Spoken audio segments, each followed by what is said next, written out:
Hello, this is Mrs. Bello, your favorite child educator. Today we are going to be talking about teaching children house chores. What is teaching children house chores? It means teaching your children how to do the chores in the house, if not all, almost all the chores in the house. Chores like washing plates, cleaning the house, sweeping, throwing out the trash, laying their own beds, cleaning the car, then even cooking too. So what are the benefits of teaching children house chores?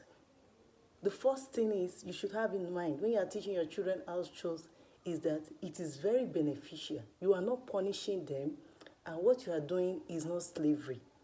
You are trying to teach them life skills that will help them in later life. And the best way to do this is to catch them very young.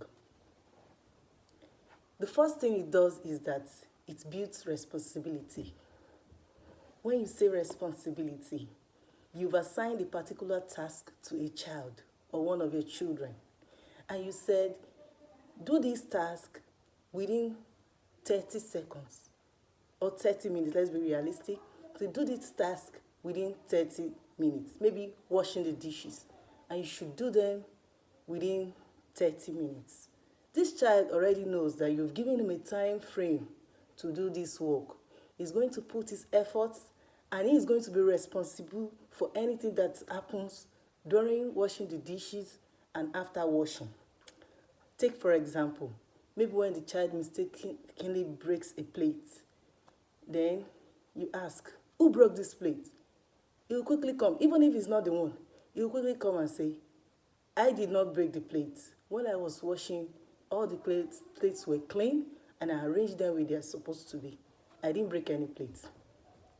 Another example is when there is a missing spoon or a particular pot you want to use. You ask that child, even without asking, and you just ask a general question, that where is this pot?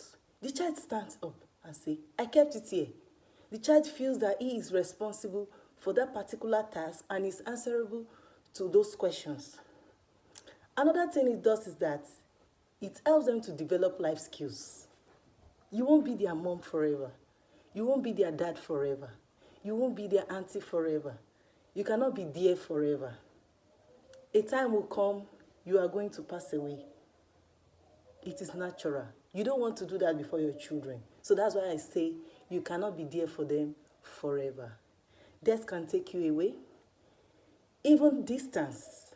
Because of globalization and urbanization now, most children are traveling far away from their parents. They are going to be there alone, surviving by themselves.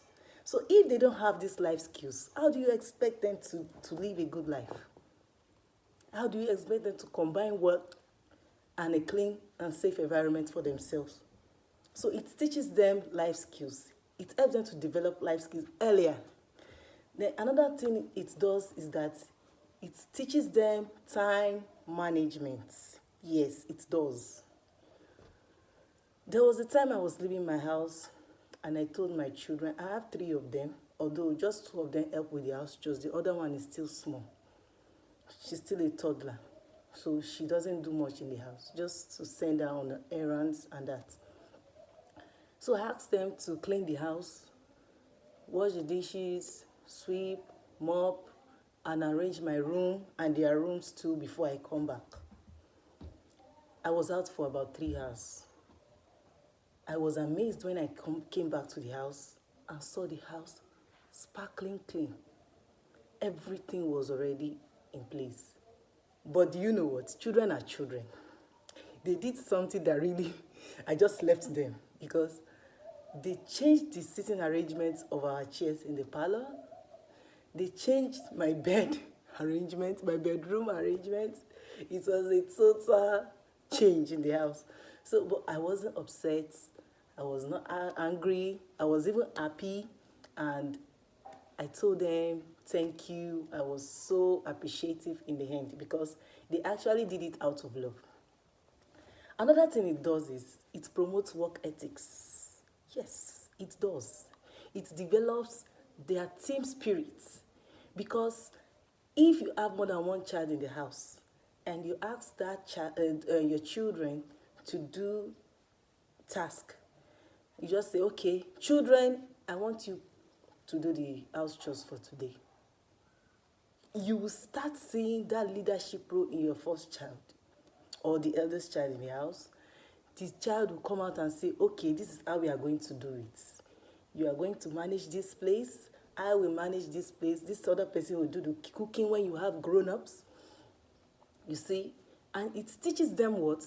Team spirit, which will help them to promote their work ethics in the future.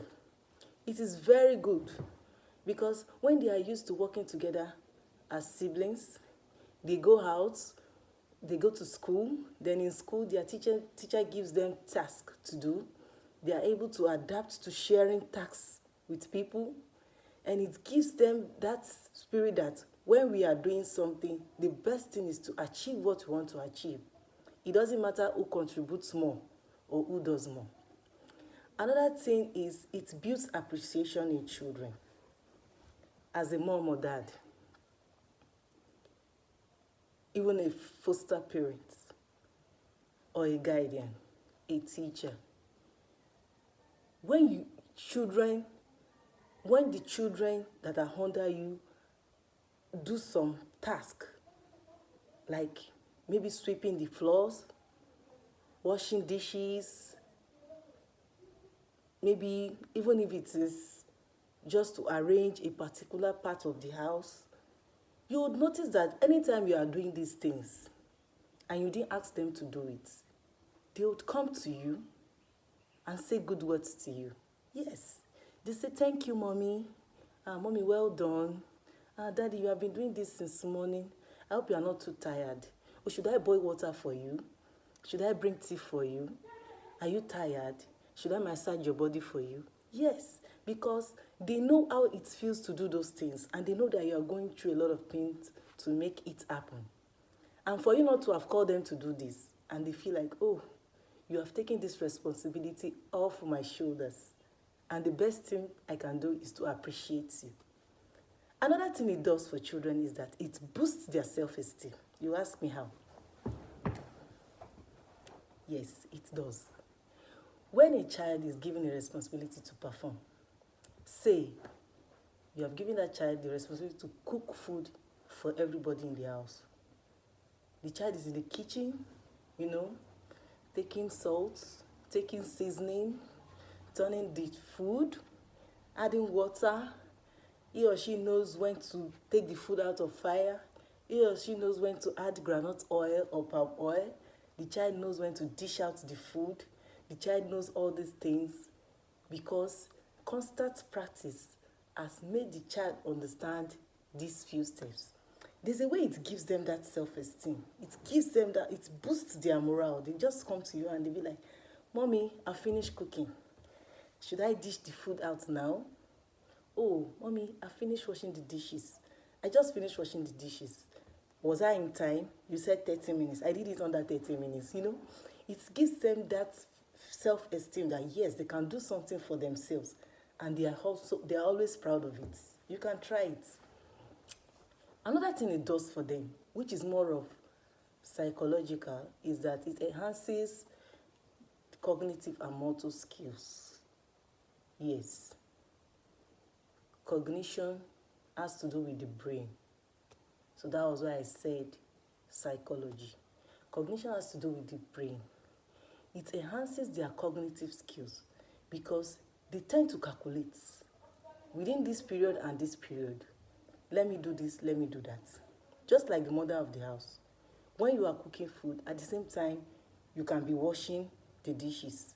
So if a child is given that responsibility that, wait, cook the food, wash the dishes, or if you know you are going to follow me to where I told you earlier, in 1 hour, you have to wash the dishes, sweep the house, and cook our lunch. You see how this child will just start saying, okay, let me put the food on fire. Then after putting the food on fire, I'll be washing the dishes. Then after washing the dishes, I think my food is still on fire. Okay, let me cook rice first, so that by the time I finish washing the dishes, the rice would have been half done, maybe partially done. Then I'll add salt or whatever, anyhow he or she prefers to cook the food. Then start giving himself, okay, let me go and sweep the floors. Then I'll fry plantain.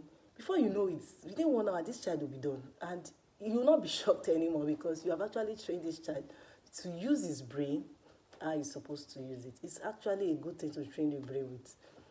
So another thing it does is that it enhances their motor skills. We are talking of children from the ages of 4, 5, 6, children of school age, basically.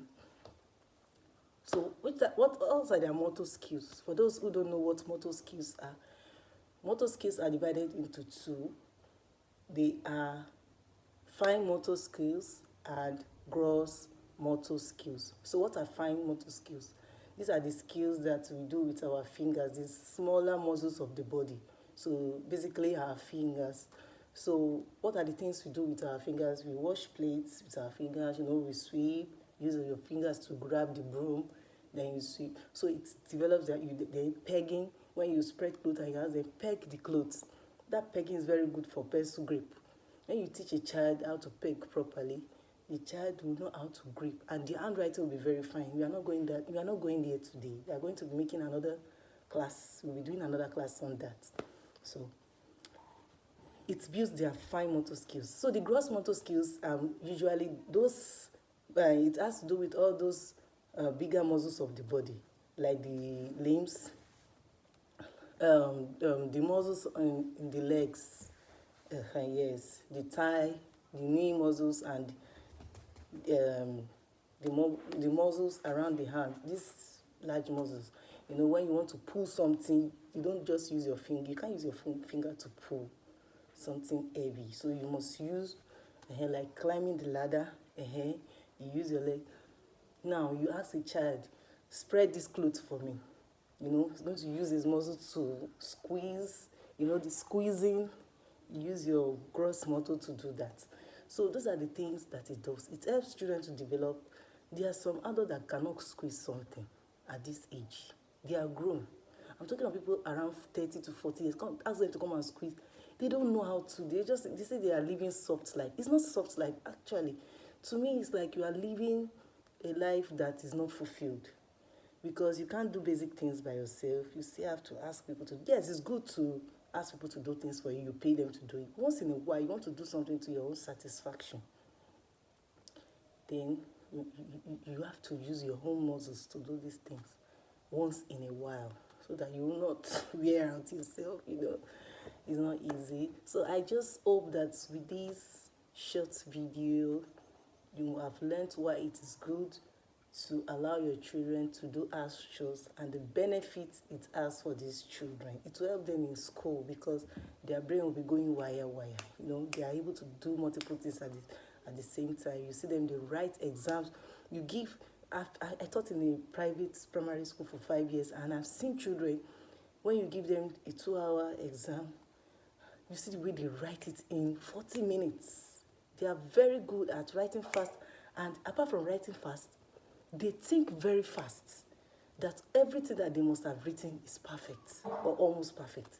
It's not as if they've written nonsense and submit. No, they know how to manage their time so well that even at that age, they can do tasks of 2 hours in just 40, 50 minutes.